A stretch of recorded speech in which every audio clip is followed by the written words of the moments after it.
সালাম আলাইকুম এভরিওয়ান। আবারও হাজির হলাম নতুন একটি ভিডিও নিয়ে এবং নতুন একটি ক্লাসে স্বাগতম সবাইকে।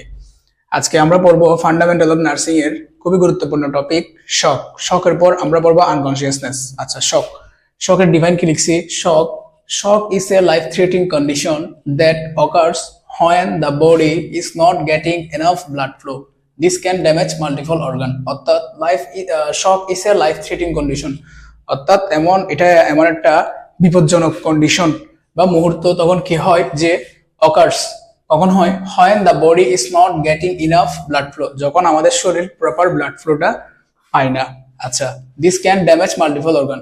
যদি আমাদের শরীরের অর্গানস গুলো, কিডনি আছে, হার্ট আছে, তারপর হচ্ছে তোমাদের এই যে আমাদের পুরো শরীরের যে অর্গানগুলো যদি প্রপার পরিমাণ ব্লাড ফ্লোটা না পায়, তাহলে কি হবে যে অক্সিজেন দরকার ওই অক্সিজেনটা ওই পর্যন্ত পৌঁছাবে না পৌঁছানোর ফলে কি হবে ওই অর্গানে থাকা সেলগুলো মারা যাবে। তাইলে কি কারণে শক হইতে পারে? প্রথম যেটা কমন কজ এটা হচ্ছে ডিহাইড্রেশন, অর্থাৎ পানির অভাব। যদি কোনো কারণে পানির অভাব হয় শরীরের মধ্যে, যেমন ডায়রিয়ার কারণে হয়, দেখা যায় যে সিভিয়ার ডায়রিয়া, অনেক বেশি ডায়রিয়া, হ্যাঁ, কিন্তু ওকে যে পরিমাণ ফ্লুইড দেওয়া দরকার আইভি ফ্লুইড, সে ওই পরিমাণ ফ্লুইড পায়নি বা দেওয়াই হয়নি, তাহলে সেক্ষেত্রে কি হবে? ডিহাইড্রেশনের কারণে রোগী শকে চলে যাবে। আচ্ছা, তারপর হেমোরেজ মানে কি? ব্লিডিং হওয়া, অর্থাৎ সিভিয়ার ব্লিডিং। যদি বেশি পরিমাণ কি হয়, রক্ত যায়, এটা এক্সটার্নাল হইতে পারে, ইন্টারনাল হইতে পারে। যেমন ইন্টারনাল কোনো কারণে ভিতরে কি হয়েছে, ড্যামেজ খাইছো অ্যাক্সিডেন্টের কারণে, ওই ব্লাড ফ্লোটা কি হয়েছে, ভেতরে হয়ে জমে গেছে, কিন্তু ব্লাড ফ্লো তো হয়েছে, তাহলে কি হবে তোমার হেমোরেজের কারণে কি হইতে পারে, শকে চলে যেতে পারে। স্পাইনাল ইনজুরি, এখানে যেটা আছে স্পাইনাল ইনজুরিতে নিউরোজেনিক শক, আমরা শকের প্রকারভেদে পড়বো। স্পাইনাল ইনজুরিতে কি হয়, যদি স্পাইনাল আমাদের যে নার্ভাস সিস্টেমের খুবই গুরুত্বপূর্ণ অংশ হচ্ছে স্পাইনাল। তো স্পাইনাল যদি কোনো কারণে কি হয় ড্যামেজ হয়, তাহলে কি হবে আলটিমেটলি ওই নার্ভের মধ্যে ড্যামেজ হচ্ছে, তো ড্যামেজ হওয়ার ফলে কি হবে যে নিউরোলজিক্যাল শকে চলে যাবে। তারপর সিভিয়ার বার্ন। আচ্ছা, বার্ন একটা খুবই গুরুত্বপূর্ণ টপিক, এটা আমরা পরবর্তী ভিডিওতে দেখবো। শুধু এইটুকু জানি যে সিভিয়ার বার্নের কারণে কি হয়, আমাদের শরীরের যদি আমাদের শরীরের বেশি অংশ কি হয়ে যায়, পুড়ে যায়, তাহলে কি হবে, তাহলে আমাদের শরীরে এক ধরনের কি ফ্লুইড লস হবে এবং এটার ফলে কি হয়ে যেতে পারে, রোগী শকে চলে যেতে পারে। তারপর এক্সট্রিম হিট অ্যান্ড কোল্ড, অতিরিক্ত গরম মানুষ শকে চলে যায়, আবার অতিরিক্ত ঠান্ডায়ও। তারপর স্নেক বাইটটা কেন? যদি সাপে কামড়ে কি হয়, সাপের বিষ, হ্যাঁ, সাপের বিষ কি হয় আমাদের শরীরে প্রবেশ করে, আর সাপের বিষ কি করে আমাদের রক্তকে জমাট বাঁধিয়ে দেয়। তো এর ফলে কি হইতে পারে, যদি রক্ত চলাচলে না হয়, প্রপার ব্লাড ফ্লো যদি না হয়, তাহলে কি হবে, আমাদের শরীর শকে চলে যাবে। তারপর ভমিটিং এন্ড ডায়রিয়া, যেটা ডিহাইড্রেশনের মধ্যেও পড়ে, ডায়রিয়ার। তারপর আছে হার্ট অ্যাটাকের কারণে কি হয়, শকে চলে যায়। তারপর হার্ট ফেলোর, যখন হচ্ছে আমাদের হার্ট প্রপার পরিমাণ ব্লাড ফ্লো ফ্লো করার মতো প্রপার পরিমাণ ব্লাড পায় না, তখন কি হয়, হার্ট ফেলিওর হয়। ইলেকট্রিক শক, এই যে কারেন্টে ধরলে যে শক, ওই শক। আচ্ছা, এখন আমরা পড়বো টাইপস অফ শক। আচ্ছা, টাইপস অফ শকের মধ্যে প্রথমে কি আছে, হাইপোভোলামিক। আচ্ছা, প্রথমে বলে দিই, এগুলো আমি শর্ট করে লিখছি যাতে করে কি হয় তোমাদের মনে থাকে, বুঝছো? মনে থাকলে তুমি তোমার মতো করে বানায় লিখতে পারবে, কারণ ফান্ডামেন্টাল হচ্ছে কি, ফান্ডামেন্টাল বিহেভিয়ার সায়েন্সে খুব বইয়ের মতো কোনো কিছু লিখতে হয় না, নিজের মতো করে লিখে যায় যদি বেসিকটা ভালো করে শক্ত থাকে। আচ্ছা, প্রথমে কি আছে, হাইপোভোলামিক শক কেন হয়? যদি বডি থেকে ব্লাড এবং ফ্লুইড বেশি পরিমাণে কি হয়, লুজ হয়। তারপর আছে কি কার্ডিওজেনিক কোনটা আমরা সাধারণত জানি, কার্ডিও আছে মানে এটা কি, হার্ট রিলেটেড।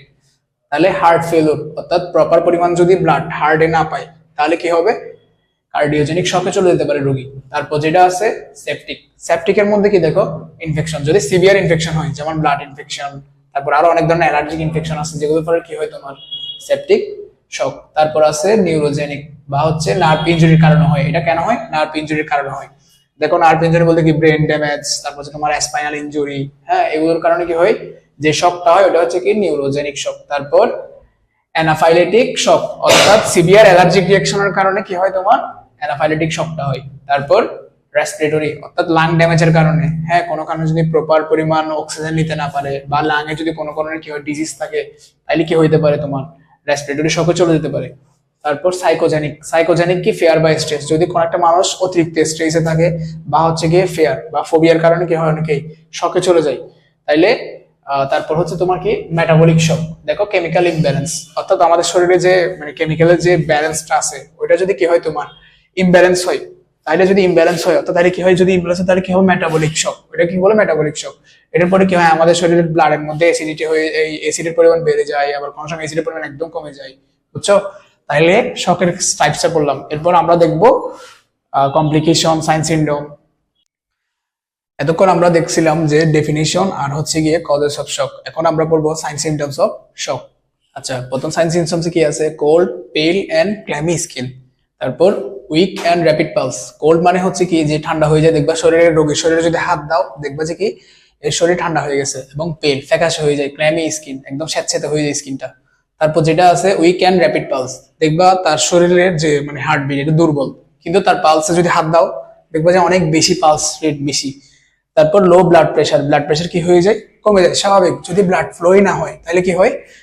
ব্লাড প্রেশার কমে যায়। ব্লাড ফ্লোতে যদি কোনো কারণে কোনো সমস্যা হয় কি হয়? লো ব্লাড প্রেশার হয়। তারপর র্যাপিড ব্রিথিং, সে চেষ্টা করবে জোরে জোরে শ্বাস নেওয়ার জন্য, দেখবা যে আমি এইভাবে করতেছে যে শ্বাস নেওয়ার জন্য। তারপর হচ্ছে সোয়েটিং, একদম ঘেমে যায়।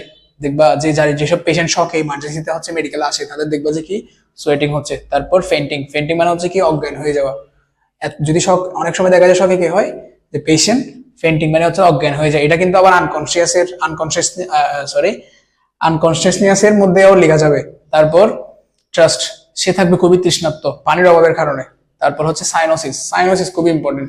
সাইনোসিস হচ্ছে গিয়ে দেখবা যে কোন একটা অংশ কি হয়ে যাচ্ছে, শরীরের কালো হয়ে যাচ্ছে। কেন? অক্সিজেনের অভাবে। যে অক্সিজেনের অভাবে যদি কোনো একটা অংশ কালো হয়ে যায় ওইটাকে বলা হচ্ছে কি সাইনোসিস।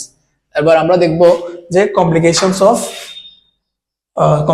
শক, অর্থাৎ শকের কারণে কি কি কমপ্লিকেশন হতে পারে। অর্গান ফেলিউর, যেটা আমরা ডেফিনেশনে পড়ছি। তারপর হচ্ছে ব্রেন ড্যামেজ, যদি প্রপার পরিমাণ ব্লাড আমাদের শরীরে আমাদের ব্রেনে যদি না পৌঁছে তাহলে কি হবে? ব্রেন সেলগুলো ব্লাডের অভাবে কি হবে? ফেইল্ড হবে, অর্থাৎ ডিস্ট্রয় হয়ে যাবে। তারপর কিডনি ফেলিউর, ওই যে ইউরিন আউটপুট দিবে না, যদি পানি না থাকে প্রপার পরিমাণ, হ্যাঁ, তাহলে সে কি করবে? কিডনি ফেলিউর হবে। রেসপিরেটরি ফেলিউর, লাং ড্যামেজ, হ্যাঁ। তারপর হচ্ছে মেটাবলিক ফেলিউর হচ্ছে অনেক সময় দেখা যায় কি গ্যাসের কারণে যে এত বেশি হয়ে যায় যে আমাদের শরীরের মানে যেটা মেটাবলিক্যাল অর্গান মানে এই জিআইটি, সেখানে দেখবা যে কি অ্যাসিডিক হয়ে গেছে বেশি। তারপর হচ্ছে হার্ট ফেলিউর তো সবাই বুঝো। তারপর হচ্ছে ডেথ, যদি শকের পেশেন্টের কি করানো হয়, প্রপারলি ট্রিটমেন্ট করা না হয়, যদি ম্যানেজমেন্ট ঠিক মতো না করা হয় তাহলে কি হবে? যে শেষ পর্যন্ত সেই রোগীটি মারাই যাবে। এখন আমরা পড়বো হচ্ছে গিয়ে ম্যানেজমেন্ট, অর্থাৎ first aid management of shock, যেটা খুবই গুরুত্বপূর্ণ পরীক্ষার জন্য। কি আছে প্রথমে? Keep the person warm and comfortable place, অর্থাৎ প্রথমে আমার কি করতে হবে? ওই মানুষটাকে যে শকে আছে তাকে কি করতে হবে? একটা উষ্ণ জায়গায় এবং হচ্ছে কি কমফোর্টেবল জায়গায় রাখতে হবে। তারপর loose and tight clothing such as belt, collar and skirt, যদি তার শরীরে কোনো কি থাকে, টাইট কোনো কাপড় থাকে, হ্যাঁ, তাহলে আমরা কি করবো? এটা খুলে ফেলবো, যেমন বেল খুলে ফেলা। তারপর হচ্ছে কলারকে কি করে দেওয়া? লুজ করে দেওয়া। তারপর খুব ইম্পর্টেন্ট রুলস 3 নম্বরে, চেক এন্ড কন্ট্রোল ABCDS, এটা কিন্তু ফার্স্ট এড এর জন্য খুব ইম্পর্টেন্ট। যে কোনো ফার্স্ট এড এটা প্রথমেই কি করতে হয়? চেক করতে হয়। প্রথমে কি আছে যে airway control, B breathing and ventilation, C circulation, D হচ্ছে ডিসএবিলিটি। এয়ারওয়ে কন্ট্রোল মানে হচ্ছে গিয়ে সে তার শরীরের লাংয়ের মধ্যে প্রপারলি অক্সিজেন মানে বাতাস বা অক্সিজেন কি করতে পারছে কিনা, প্রবেশ করতেছে কিনা এটা দেখতে হবে, অথবা তার মুখে কোনো কিছু আটকা আছে কিনা এটা দেখতে হবে। তারপর ব্রিথিং, সে ঠিক মতো শ্বাস প্রশ্বাস নিতে পারছে কিনা, তার যে পরিমাণ অক্সিজেন প্রয়োজন সে সেই পরিমাণ অক্সিজেন পাচ্ছে কিনা, অর্থাৎ ওই জায়গাটা যেন ভিড় বা কোনো কিছু না হয় ওইটা আমাদের কি করতে হবে? খেয়াল রাখতে হবে। তারপর কারণ ভিড় হলে কি হবে? অক্সিজেনের অভাবে সে আরো বেশি কষ্ট পাবে। তারপর সি সার্কুলেশন মানে হচ্ছে গিয়ে ব্লাড সার্কুলেশনের মতো বোঝাই, হ্যাঁ, ব্লাড সার্কুলেশন, অর্থাৎ তার হার্টে প্রপারলি ব্লাড ফ্লো হচ্ছে কিনা। এটা আমরা কেমনে চেক করব? তার পালস রেট চেক করব, তার বিপি চেক করব। তারপর হচ্ছে তার যদি দেখতেছি যে কি সিভিয়ার ব্লাড লস হয়েছে তাহলে আমরা চেষ্টা করব তাকে কি দেওয়ার জন্য দ্রুত কোন একটা আইভি ফ্লুইড দেওয়ার চেষ্টা করব, এমন। তারপর হচ্ছে অথবা ব্লাড দেওয়ার চেষ্টা করব। তারপর ডিসএবিলিটি মানে হচ্ছে গিয়ে যে তার কি, অর্থাৎ সে অ্যাভেল না, কিসের জন্য? সে চলাচল বা বোঝার জন্য কি নয়, সে অ্যাভেল নয়, এটাকে কি বলে? ডিসএবিলিটি। যেমন আমরা দেখবো যদি রোগী কি হয়ে যায়, কোনো আনকনসিয়াস হয়ে গেছে কিনা, তারপর হচ্ছে তার কোথায় ব্যথা, তার কোন অঙ্গ সে নড়াচড়া করতে পারতেছি না, তার রেসপন্স কেমন, তাকে যে আমরা দেখবো যে রেসপন্সিবিলিটি, এগুলো কিন্তু আবার কিছু রুলস আছে যে কেমন রেসপন্স গুলো দেখে। তারপর ডিসএবিলিটির পরে হচ্ছে গিয়ে এক্সপোজিওর উইথ এনভায়রনমেন্ট কন্ট্রোল, অর্থাৎ আমার কি করতে হবে? যে পরিবেশে রোগীটা আছে ওই পরিবেশটা কি করতে হবে? আমার থেকে চেক রাখতে হবে। যেমন এখানে কি লিখছি দেখি, পরিবেশ এবং তাপমাত্রা নিয়ন্ত্রণ। আচ্ছা, অর্থাৎ এই রোগী, হ্যাঁ, রোগীকে যে আমরা কোথায় রাখবো, তাহলে তাকে কি করতে হবে? তার শরীর থেকে হিট লুজ হচ্ছে কিনা, যদি দেখা যাচ্ছে তার শরীর ঠান্ডা হয়ে যাচ্ছে তাহলে তাকে কি করতে হবে? একটা উষ্ণ ব্ল্যাঙ্কেট দিয়ে কি করতে হবে? তাকে এটা কি বলে যে উষ্ণ ব্ল্যাঙ্কেট দিয়ে তাকে করতে হবে, গিরে দিতে হবে। তারপর হচ্ছে তোমার যেটা আসে 4 নাম্বার, 4 নাম্বারে হচ্ছে দেখো if there is bleeding apply direct pressure on the on.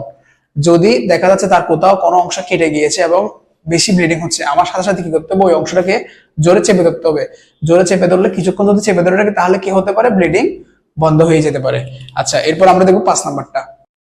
আচ্ছা, এতক্ষণ আমরা দেখলাম কি 4 নাম্বার পর্যন্ত, এখন আমরা দেখবো 5 থেকে। 5 নাম্বারে কি আছে, do not give anything to eat or drink. অর্থাৎ একটা পেশেন্ট যখন শকে থাকে তাকে আমরা কি দিব না, কোনো কিছু খেতে দিব না বা হচ্ছে কোনো কিছু পান করাতে দিব না। এতে কি হইতে পারে যে কোনো একটা কারণে বিষম খেয়ে তার কোনো ফ্লুইড দিছো বা ড্রিঙ্কিং এর জন্য দেখা যাবে যে কি ওইটা শ্বাসনালীতে চলে গেছে, বুঝছো? তো এটা কিন্তু আরো ক্ষতিকর হইতে পারে। আর খাবার দিছো যদি গলা আটকে যায় তাহলে তাও কিন্তু কি হতে পারে, শ্বাস প্রশ্বাসের ক্ষতি হইতে পারে, যার ফলে রোগী মারাও যেতে পারে। তারপর open IV channel in a large vein and give adequate fluid. আচ্ছা, যখন হচ্ছে আমাদের শরীর থেকে বেশি পরিমাণ ব্লিডিং হয় বা হচ্ছে ফ্লুইড লস হয় তখন আমাদের ভেইন গুলো কিন্তু বসে যায়, দেখা যায় না। এই জন্য আমাদের কি করতে হবে, একটা কি লার্জ ভেইন খুঁজে নিয়ে ওইখানের মধ্যে কি করতে হবে, যে আইভি চ্যানেল করতে হবে, অর্থাৎ ক্যানুলা করতে হবে। তারপর গিভ অ্যাডিকুয়েট ফ্লুইড, তাকে কি দিতে হবে, অ্যাডিকুয়েট ফ্লুইড দিতে হবে। যেমন হচ্ছে তোমার কি প্রপার পরিমাণ ফ্লুইড দিতে হবে, নর্মাল স্লাইন আছে, ডেক্সট্রোস আছে, হ্যাঁ, এই ধরনের এগুলো দিতে হবে। তারপর হচ্ছে 7 নম্বরে কি আছে দেখো, give appropriate first aid for any wound injuries or illness. এবার আমার দেখতে হবে যে সে রোগীটির মানে কোথায় আসলে ইনজুরিটা হয়েছে, হ্যাঁ, ওন কি ইনজুরিতে হয়েছে না হয়েছে ওইগুলো আমাদের দেখে করতে হবে, যে তাকে ওই জায়গায় আগে ফার্স্ট এড ম্যানেজমেন্টটা করতে হবে। তারপর call for a medical help immediately, যদিও এটা সবার আগে করা দরকার, হ্যাঁ, সবার আগে যেটা করা দরকার হচ্ছে ইমিডিয়েট কল করা কোথায়, মেডিকেল হেল্পের জন্য। তারপর keep the surrounding quiet and clean. দেখো কোন একটা অ্যাক্সিডেন্টের রোগী পাইছো, হ্যাঁ, হঠাৎ করে তোমার ফার্স্ট এড ম্যানেজমেন্ট করতে হচ্ছে, তাহলে ওই জায়গাটা কি রাখতে হবে, আমার ওইখানে আশেপাশে ভিড় কমাইতে হবে। তারপর হচ্ছে ওই জায়গাটাকে কি নীরব রাখতে হবে। তারপর হচ্ছে তোমার 10 number, reassure the patient and don't let them panic. অর্থাৎ আমাকে কি করতে হবে, পেশেন্টকে আশ্বস্ত করতে হবে এবং সাহস দিতে হবে যে আপনার কিছু হবে না, হ্যাঁ, আপনি সুস্থ হয়ে যাবেন। এবং ডোন্ট লেট দেম প্যানিক, তাকে কি করতে কি হতে যাবে, প্যানিক হতে দেওয়া যাবে না, ঠিক আছে।